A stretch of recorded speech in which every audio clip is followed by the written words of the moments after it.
Everything, everywhere, all at once. This movie came out a couple months ago.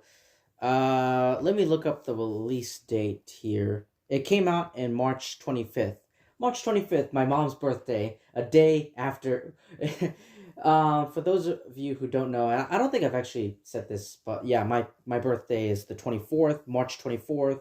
This movie came out on my mom's birthday, the 25th, so my mom and me, our birthdays are back to back. But anyway, this came out on March 25th, a couple months ago, and unfortunately, I did not review this movie on my YouTube channel. I guess I don't know why. I guess either I missed out on it, or I mean, I saw the trailer and it looked like really wacky. I don't know why. Maybe I think something else came out in the weekend, March 25th weekend, that I saw. Like maybe there's another movie that I saw instead of this one. But anyway, I finally, but the movie is out on like Blu-ray and digital. And this movie is fucking amazing. Holy shit. I'm sorry for swearing so much, but it really is. Oh my god. How come I didn't... Why didn't I review this movie when it came out? Oh my god, I've been missing out on so much. But, yeah, this movie is just fucking glorious. It's glorious. It's perfect. This movie is perfect. It's one of the best movies of 2022 this year. Holy shit. Holy shit. Oh my god. So, okay. So, what is Everything, Everywhere, All at Once about? Well, it stars Michelle Yeoh, who appeared in, well, some people know her from Crouching Tiger, Hidden Dragon, but she also recently starred as, she was in the Shang-Chi. She plays Shang-Chi's aunt, or aunt, in the village. But she plays a Chinese American woman being audited by the IRS, who, by the way, I didn't even recognize that was, I didn't even know that was, I didn't recognize, maybe it's the hair or the makeup, or, maybe it's the costume or the makeup department, but I seriously didn't recognize that was Jamie Lee Curtis as her IRS agent or whatever. Yeah, fucking Jamie Lee Curtis, who's fucking amazing in this movie. I'm gonna be swearing a lot in this review. I'm just saying, but yeah. But IRS, who discovers that she must connect with parallel universe versions of herself to prevent a powerful being from causing the destruction of the multiverse. So yeah, this movie also stars by by the way, this movie is co-produced with the is produced with the Russo brothers. The Russo brothers produced this movie. Well, they were, they helped produce it. The Russo brothers, who directed like a lot of the MCU movies, like Winter Soldier, Civil War, Infinity War, Avengers Endgame. They produced this movie. But anyway, this movie also stars, I'm gonna mispronounce some of them. Harry Shum Jr., Jenny Slate, by the way. I didn't know that was Jenny Slate. I didn't know. I'm so bad at like recognizing, actors. If there's someone that I really do know, I'm like, hey, it's that person, or hey, it's this person. But anyway, yeah. Michelle Yeoh, Jenny Slate, James Hong. But the act, I do know, Stephanie, it also stars Stephanie, Sue, or, yeah, so anyway, yeah, I'm terribly sorry for for my pronunciation of these names, but I myself am not Chinese, so I don't know how to properly pronounce these names. The actor who plays Michelle Yeoh's husband, I'm not gonna pronounce his name. But you know who he is. Come on, you know who he is. I didn't know who. For me, I didn't know who he was until I see this movie. This is the first movie I seen with him in it. I heard that he retired in like 2000. What is it like? Oh, he retired from acting in 2002. 2002 is when he retired from acting. He didn't act, and then like here we go, like 2 decades later, like 20 years later, 2 decades later, he's returning from his retirement into acting. And I thought the husband in this movie, he was goofy. He did an amazing, incredible job at like playing the meek husband, the meek and like the goofy husband sometimes. And the way, oh my god, his action scenes, like he and Michelle Yeoh, they kicked a lot of ass in this movie. Speaking of kicking ass, that's the same goes with Jamie Lee Curtis. Like, oh my god, oh my god. And yes, but yes, there's also, but yeah, this movie has, it's best described. A lot of people describe this movie as like a combination of different genres. It's like you know, a, it's like a swirl of genre anarchy. It's like all these different types of genres, like, you know, combining and crashing into each other, creating so much chaos in the best fucking way possible. It features elements of black comedy, science fiction, fantasy, martial arts, and animation. That's right. It's like a blend of all that. It's like putting all those genres in a blender, and it works. Now, I do know that I did find out after doing some reading. I did read that the screenplay was originally written for Jackie Chan. So I believe Jackie Chan was originally supposed to play, the idea was supposed to be for Jackie Chan, but it was later reworked. It was supposed to be for, it was originally written for Jackie Chan, but the lead role was later reworked, and it was offered to Yo, who took it up. Obviously took it up, and she starred in this movie.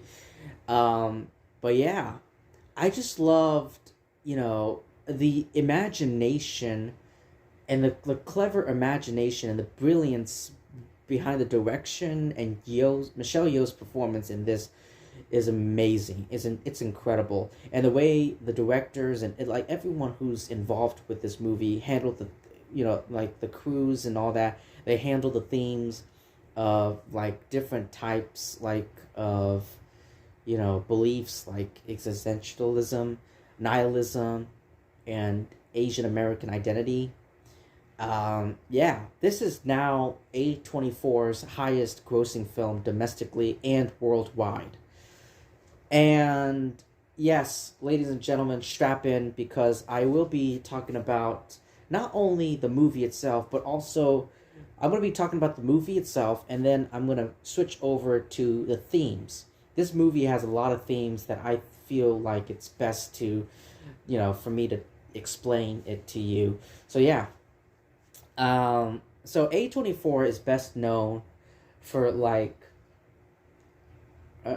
directing, well, not directing, but like distributing, is known for, a lot of horror movies.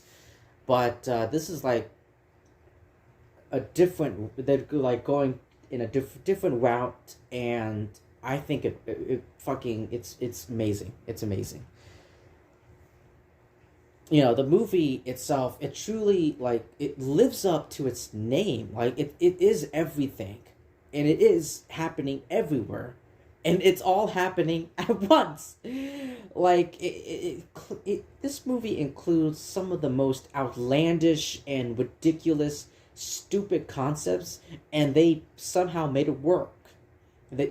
Concepts ever put on film, like a talking raccoon to like sentient rocks, hot dogs for fingers. Like there's a universe where everyone has hot dogs instead of fingers. A bagel that threatens the multiverse. What? Like, just think about that. Like a bagel, like the threat that is like attacking the evil threat that's attacking the multiverse. It's a fucking food. It's a fucking bagel.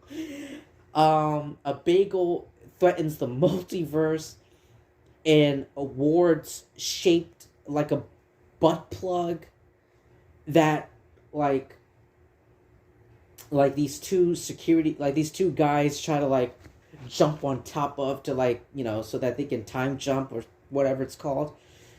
um it shows no boundaries. It really does. It shows no boundaries on how stupid everything may seem, but all of it makes it work somehow, and it works. Now, the movie star universe, Evelyn is shown to have no one close to her except her sensei. The movie star, you know, except her sensei. Like, there's another universe where, Evelyn is a movie star. She's a celebrity, but she has no one except her sensei, while she and her husband, Wayman, are both extremely rich and successful. Neither is remotely happy with their life, with Raymond in particular having basically given up on romance. There's also, excellent acting from all the cast, in particular Michelle Yeoh's, the star of the movie, as Evelyn Wang, who received a lot of critical acclaim from critics and the movie-going audience. Like a lot of people a lot of reviewers calling it like the best of her career, the best performance of her career. So yeah, when Jamie Lee Curtis's character, I don't know how to pronounce her names, like Dietrich, I don't know, but the IRS, she's like the IRS agent. When Jamie Lee Curtis comes to reposes the laundromat. By the way, yeah, so going back, yeah, Michelle Yeoh, she's like the owner of this laundromat business right here. She's also struggling. So yeah, our universe, so our main version of Michelle Yeoh she's like the owner of this laundromat. She's having some marriage difficulty struggles with her husband.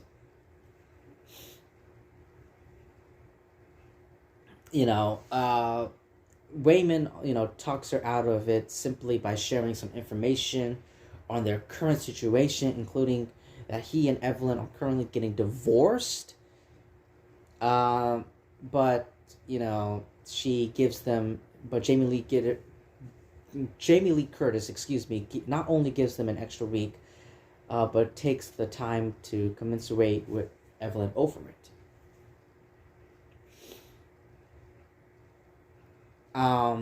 So yeah, there's also a universe where everyone, like I said, the concept, it's ridiculous, but there's a universe where everyone has like hot dogs for fingers. Prompts one observer from the Alpha Universe tech van to question on how that could possibly be a feasible path for human evolution.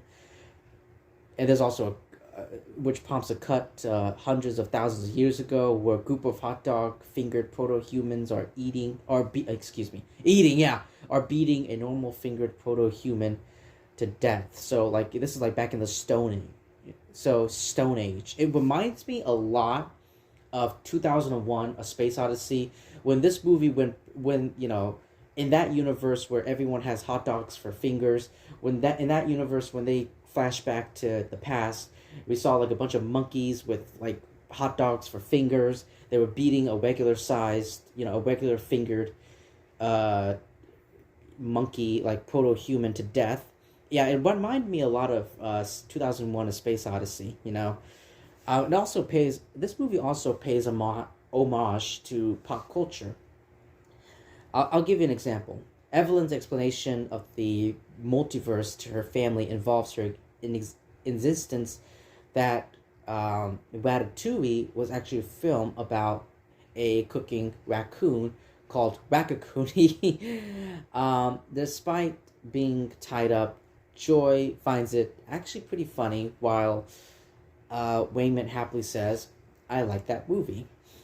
Um, and it becomes even wilder when we see a universe where Evelyn is a chef and her golden boy co-worker turns out to be hiding a raccoon under his hat.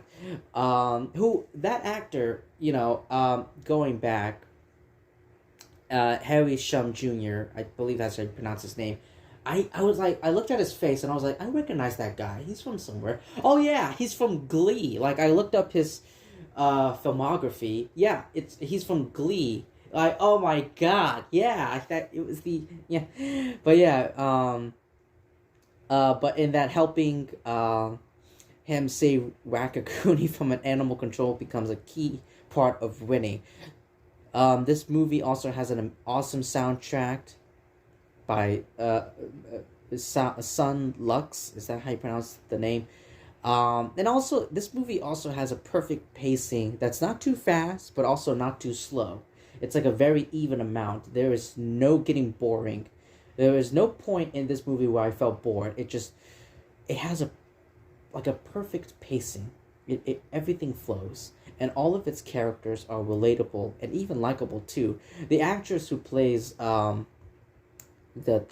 daughter, Stephanie, she does an incredible job, as much as everyone else. So yeah.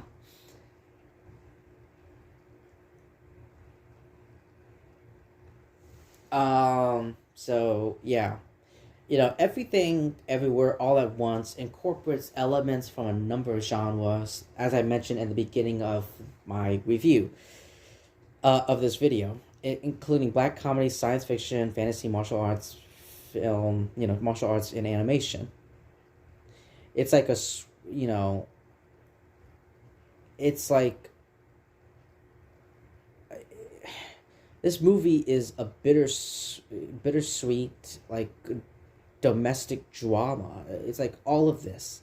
The film explores the concept of the meaning of life and nihilism. The bagel of Charles Bramsco of the Guardian, from the Guardian's article, described it. Said that the bagel of doom and its tightening grip on Evelyn's Gen Z daughter lend themselves to the climactic declaration, and there's nothing worse than submitting to the nihilism so trending with the next generation. Our lone hope of recourse is to embrace all the love and beauty surrounding us, if only we're present enough to see it. And this same nihilism, that's what he said. This nihilism is also explored through the film's exploration of just the Asian American identity, and it's just like just dislocations and personality splits suffering that it has on these citizens. It also becomes a rather heady vehicle for confronting and negotiating Asian permissions. So yeah, a lot of people have described it as that. There's also